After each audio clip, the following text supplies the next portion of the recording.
Women will get selective amnesia from time to time, right? Now, one thing I'm going to tell you about how women can get selective amnesia is that sometimes it's just a trauma response, but trauma is not only trauma that comes from pain.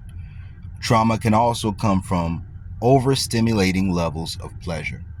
Now, this is a real conversation people don't want to have with you, and this is what makes the waters of consent very dicey waters, right? It makes it very dicey because, like, I don't know if you've ever had that experience before. You could be dealing with a woman, and once her animus starts to strengthen, like once the digmatizing or the limerence starts to wear off, and it's not a matter of you lying to a woman or trying to manipulate her in that type of way. It's just that new feelings of her being excited about somebody new that she can like, somebody new that she can have some type of sexual relationship with. It's that excitement, it's that anticipation, it's that thrill. It's that thrill that she's seeking, right? A woman can have some crazy experiences during that time.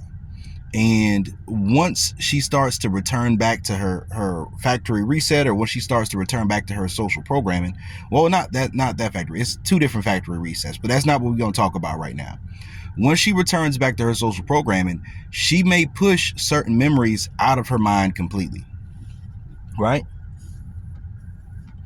If she meets a nice guy, or she's cheating on a nice guy, and then that nice guy is unable to or unwilling to push her to certain points, but he lacks, but what he does have is the ability to make her feel safe, to make her feel comfortable, to make her feel loved and respected, then that woman is going to have to deal with the internal struggle of the difference between how much she was willing to let herself go with the previous man versus the next man, right?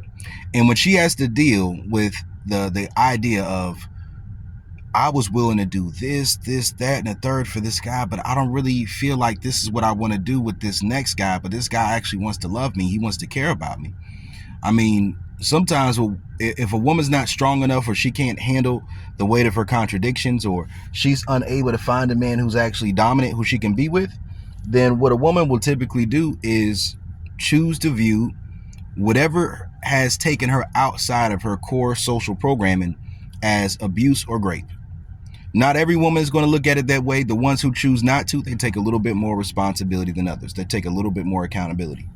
But this is just the real conversation. A lot of guys ain't going, a lot of people ain't going to tell you that, because most women aren't conscious about that aspect of their own nature. They aren't conscious about that. And men oftentimes can do something similar. It's not just a woman thing, right? But it's just something I want to break down to you. A woman can get selective amnesia, and it's not even selective. It's like it's an unconscious thing. The scariest part about when you get into this is, like, when you first get into sex and relationships, it is simple as long as you stay in purely monogamous relationships and you leave the second she cheats, right?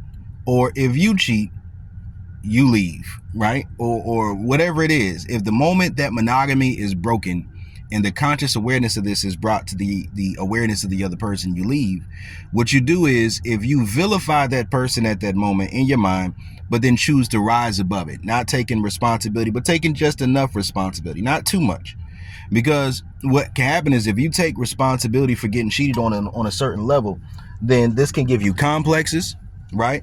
Not only can this give you complexes, but this can bring out a very dark side of yourself, or this can open up doors for you to go places a lot further than you probably would like to be. Because you may say, you know what, I accept this about this person, but the next person, if that's something that's present and you start putting out an energy that attracts that, it's only going to feel realistic to them for them to be able to have the same freedoms that you've given someone else in the past, unless you just keep that to yourself.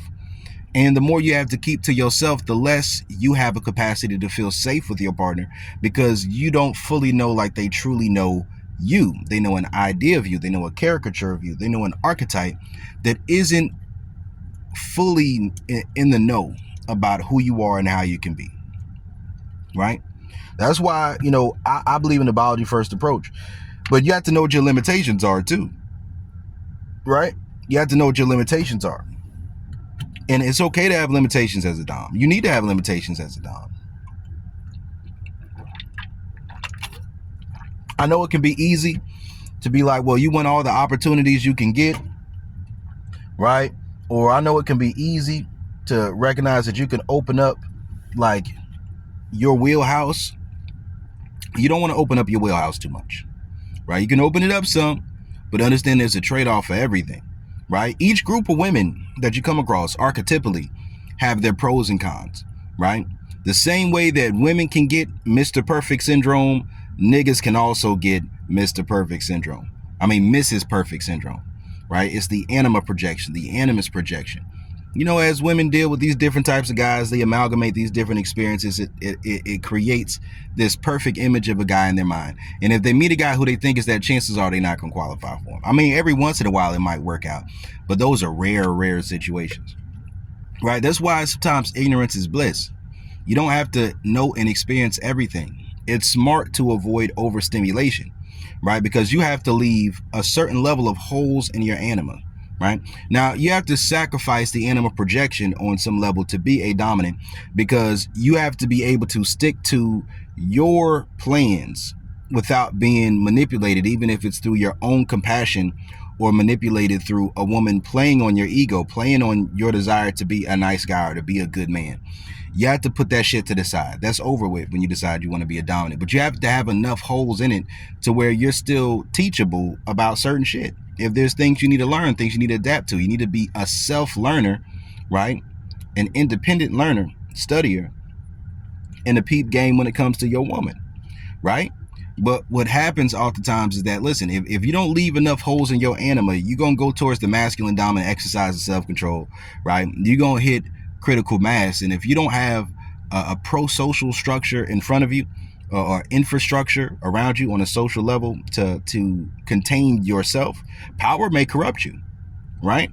You ain't gotta be no super attractive dude. Listen, I hit critical mass, masculine dominant. When I hit critical mass and masculine dominant, damn near immediately. A couple weeks later, a few weeks later, I don't remember exactly how long later, but as I was getting close to critical mass and masculine dominant, I could feel it. And out of nowhere, women start coming out the woodwork trying to get me to pimp them out, trying to get me, like they was trying to choose on a nigga so that I could have them selling pussy for me. What kept me out of going to that place was my song Adi Dotty.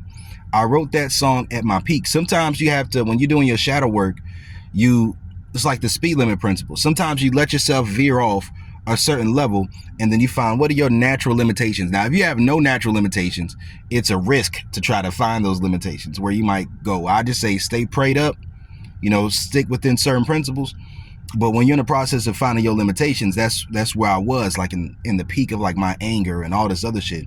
When I wrote Adi Dotty, right? Just trying to reclaim, let my nuts hang, right? I tried to do some dumb shit like be monogamous, right? That shit did not work out for me. With a lot of women, the second you try to be monogamous, when they start want to fuck off, where they fall out of love with you. You got to know what a woman likes about you and listen above just what she says. Sometimes, this is why I tell you that if you're doing the biology first approach and you're transitionally dating, that if you're going to be monogamous, you need to have a trial period of exclusivity to assess whether or not a woman is going to lose attraction to you, or whether or not you're going to be able to maintain your own cup without expecting more of her if you become exclusive for an extended period of time before you go into a monogamous relationship. Because if you don't do that before you get into a monogamous relationship, then that woman may be attracted to you because you have the hoes. It's pre-selection, and once that wears off, if you don't know how to keep that flirtatious side active without breaking the rules of your relationship or crossing the line, if